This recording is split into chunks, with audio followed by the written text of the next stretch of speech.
Eh bien le bonjour tout le monde. On peut parler du Gear 5 ou... Oh bordel. Quelle intro catastrophique. Et oui, je dis Gear 5 et pas Gear 5 comme les gens de la plèbe. Que bah ça me paraît normal, tu vois en fait. Tu dis Gear Second, Gear Third, Gear Force et Gear 5. Tu dis pas Gear Second, Gear 3, Gear 4. Alors pourquoi tu dis Gear 5 bordel, ça me saoule. D'ailleurs oui, vous noterez que je suis habillé avec une magnifique chemise de l'Akatsuki, ce qui, je vous l'accorde, n'a rien à voir avec One Piece, mais j'ai pas de fringue One Piece, du coup, bah, ça fait le taf. Donc déjà, ma hype autour du Gear 5 commence dès la fin de l'épisode 1070 où on voit Luffy qui est mort. Alors là, il y a deux types de fans. Il y a les fans de l'animé qui sont là en mode oh mon dieu, Luffy est mort, oh my god, c'est la fin du truc et tout. Et t'as les fans du manga qui sont en mode putain, ouais, on va enfin voir le Gear 5, tu vois.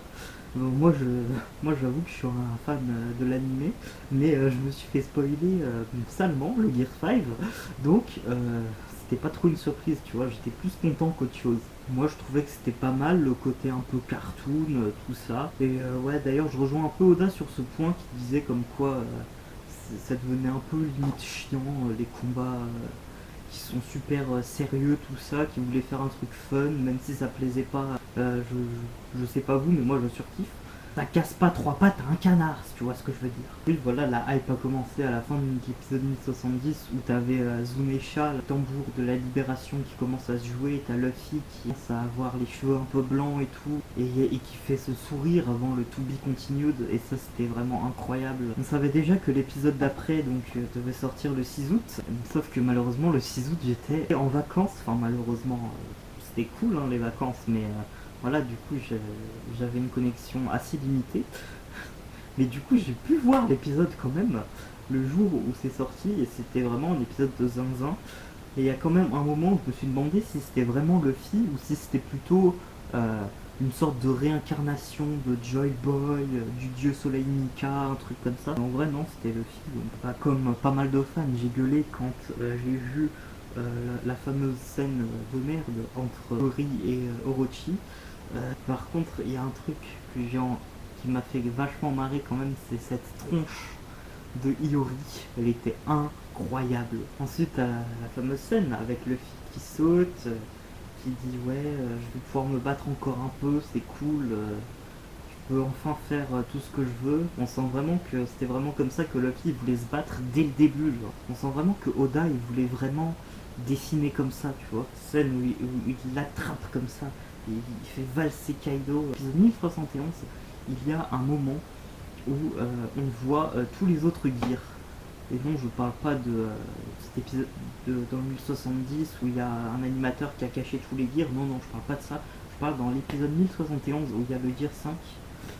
Bah déjà, il y a quand Luffy fait toute la fumée là, l'espèce de fumée ou je sais pas quoi, euh, ça m'a fait direct penser au Gear Second. Ensuite, quand il se gonfle, bah, logique, c'est le Gear Third. Il fait gonfler ses muscles comme ça, non. Moi, ça me fait juste penser à moi quand je sors de la salle et que je passe devant un miroir, hein, clairement.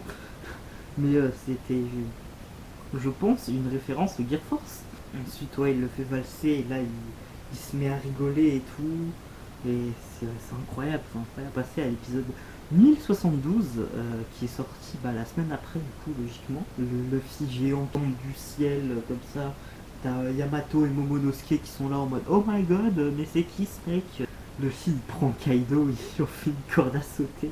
Il n'y a plus aucun respect là, ça me fait penser à un réel que j'avais vu sur Insta. Ensuite, malheureusement, il perd le gear FIF et du coup, bah, il devient vieux, genre il devient tout pâle et tout, il a les cheveux qui deviennent gris et c'est horrible. Et là, par je sais pas quel miracle, le pouvoir de l'amitié probablement, qu'on retrouve souvent dans les shonen, et bien Luffy il re-arrive avec cette fameuse pose du Gear Second pour devenir un personnage de Jojo finalement, avec une animation incroyable, et là, il fait une attaque incroyable, incroyablement animée, avec tout le sol qui devient caoutchouc et des trucs qui se passent dans tous les sens, machin.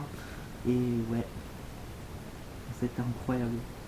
Alors oui, il y a des choses que j'ai pas encore citées, comme par exemple la fois où il a fait un moonwalk. Enfin bref, moi en tout cas, ces 2 épisodes m'ont incroyablement plu.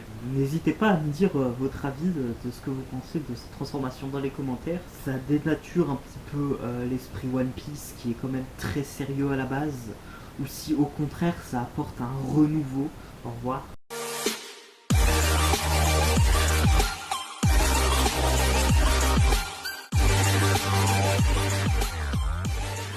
Abonne-toi petit chacal des bois. Abonne-toi petit chacal des bois.